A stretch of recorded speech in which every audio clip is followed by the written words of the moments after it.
ভারত থেকে বাংলাদেশের প্রায় সকল সীমান্তবর্তী জেলা দিয়ে বাংলাদেশি নাগরিকদের পুশিং করাচ্ছে বিএসএফ। বিভিন্ন পত্রপত্রিকার সংবাদের মাধ্যমে প্রায় প্রতিদিনই সীমান্ত দিয়ে বাংলাদেশিদের ঠেলে পাঠানোর তথ্য পাওয়া যাচ্ছে। মৌলভীবাজারে দুটি সীমান্ত এলাকা সহ বিভিন্ন সীমান্ত দিয়ে প্রতিনিয়ত ঠেলে পাঠানোর তথ্য পাওয়া যাচ্ছে। পুলিশ ও স্থানীয় প্রশাসন জানিয়েছে, শ্রীমঙ্গল উপজেলার কাকমারা সীমান্ত দিয়ে পুশিং করা হচ্ছে। এখন পর্যন্ত মৌলভীবাজারের বিভিন্ন সীমান্ত দিয়ে ৩ শতাধিক মানুষকে পুশিং করেছে ভারত। গত বৃহস্পতিবার ভোরে কমলগঞ্জ উপজেলায় ঢালাই সীমান্ত দিয়ে অন্তত ৬ জনকে বাংলাদেশে ঠেলে দেওয়া হয়েছে বলে জানিয়েছেন বিজিবি ৪৬ ব্যাটালিয়নের অধিনায়ক লেফটেন্যান্ট কর্নেল ASM জাকারিয়া।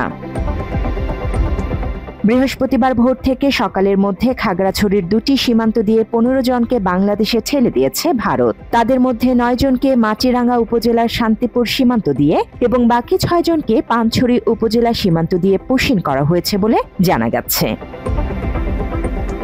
একই দিন মেহেরপুরের গাংনী উপজেলার রংমহল সীমান্ত দিয়ে বিএসএফ এর বিরুদ্ধে ৮ জনকে বাংলাদেশে ঠেলে দেওয়ার অভিযোগ পাওয়া গেছে। বিজিবি কুষ্টিয়া ৪৭ ব্যাটালিয়নের commanding officer lieutenant colonel Mahbub Morshed Rahman জানান, এই দলে ২ শিশু, ৩ জন নারী ও ৩ জন পুরুষ রয়েছেন। একই দিনে ফেনীর সদর উপজেলার জোয়ারকাছার সীমান্ত দিয়ে বিএসএফ এক পরিবারের ৪ সদস্যকে বাংলাদেশে ঠেলে দিয়েছে। বিজিবি কুমিল্লা ১০ ব্যাটালিয়নের অধিনায়ক লেফটেন্যান্ট কর্নেল মীর আলী এজাজ বলেন, আটকের পর তাদের পুলিশের হাতে তুলে দেয়া হয়েছে। ফেনী মডেল থানার ভারপ্রাপ্ত কর্মকর্তা শামসুজ্জামান জানান, বাংলাদেশের নাগরিক হওয়া এসব মানুষকে স্বজনদের কাছে হস্তান্তর করেছে পুলিশ। চলতি বছরের মে মাস থেকে উত্তরের জেলা কুড়িগ্রাম দিয়ে ১১৬ জনকে পুশিং করেছে ভারতীয় সীমান্তরক্ষী বাহিনী বিএসএফ। এ নিয়ে বিজিবি এবং বিএসএফ এর মধ্যে উত্তেজনাও দেখা গেছে।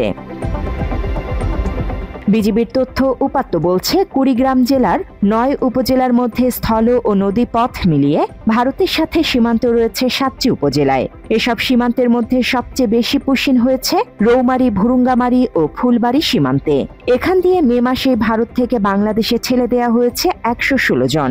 এর মধ্যে ভুরুঙ্গামারী সীমান্তে ৪ দফায় ৫৪ জন, রৌমারী সীমান্তে ৩ দফায় ৫০ এবং ফুলবাড়ী সীমান্তে ২ দফায় ১২ জন। মাত্র ৩০% টাকায় জমির মালিক হয়ে নতুন বাংলাদেশের গড়ে তোলার স্বপ্ন দেখা বাংলা বসতি।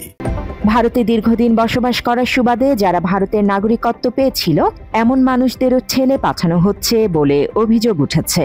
এক্ষেত্রে বৈধ কাগজপত্র বিএসএফ রেখে দিয়ে পুশিং করাচ্ছে বলে জানিয়েছে বিজিবি। তারা ভারতের আধার কার্ড বা অন্যান্য ডকুমেন্টস পেয়েছে, বাট পুলিশ বা বিএসএফ তাদের এগুলো রেখে দিয়ে তারপরে পুশিং করেছে। এছাড়াও ভারতের আসামে বসবাস করা ভারতীয় মুসলিম নাগরিকদেরও ঠেলে পাঠানোর তথ্য পাওয়া গেছে। ভারতীয় নাগরিকদের পুশিং করানোর জন্য কুড়িগ্রামের বড়াইবাড়ি সীমান্ত এলাকায় কাঁটাতারের ওপারে একদল মানুষকে জড়ো করতে দেখে তাতে বাধা দেয় বিজিবি ও স্থানীয়রা। প্রতিবাদে রাবার বুলেট নিক্ষেপ করে বিএসএফ। রাবার বুলেট ছুড়ছে, ওই জায়গায় আমরা উপস্থিত ছিলাম, আমাদের এই কোম্পানি কমান্ডার ছিল এই ক্যাম্পের, ওনার হাতে লাগছে একটা। অথচ এসব মানুষ আসামের স্থায়ী নাগরিক। ভারত বিদেশি নাগরিকদের বিতাড়নার আড়ালে মূলত মুসলমান জনগোষ্ঠীকে ঠেলে বাংলাদেশে ঢুকিয়ে দিচ্ছে বলে অভিযোগ উঠেছে। আমার স্টেট হইল আসাম, আইতে চাইতাছি না সম্ভব হলে কাটাকাটি, মানে আমার খুব মারধর করছে। গত ২২ এপ্রিল ভারত নিয়ন্ত্রিত কাশ্মীরের পেহেলগামে গুলি করে ২৬ জনকে হত্যার ঘটনা ঘটে। ওই ঘটনার সঙ্গে পাকিস্তানের সংশ্লিষ্ট থাকার অভিযোগ তোলে ভারত। এই ঘটনাকে কেন্দ্র করে নতুন করে আবারও ভারতে মুসলিম বিরোধী মনোভাব মাথাচাড়া দেয়। এরপর থেকে কথিত অবৈধ বাংলাদেশি বিতাড়নের প্রচার চালাতে থাকে ভারত। ক্ষমতায় থাকা বিজেপি সরকার ভারতে বসবাসকারী দুর্বল মুসলিম জনগোষ্ঠীকে তাড়িয়ে দিতে শুরু করেছে নতুন অভিযান। তাই বাংলা ভাষী মুসলিমদের অবৈধ বাংলাদেশি হিসেবে বিবেচনা করে দেশটির আসামে বসবাস করা মুসলিমদের জোর করে বাংলাদেশে পুশিং করছে। এক্ষেত্রে বিএসএফ যথাযথ আইনি প্রক্রিয়া না মানলে বাংলাদেশ এই পুশিং মেনে নেবে না বলে জানিয়েছে বিজিবি। যদি যথাযথ প্রক্রিয়া অনুসরণ না করা হয়, we don't allow any pushing.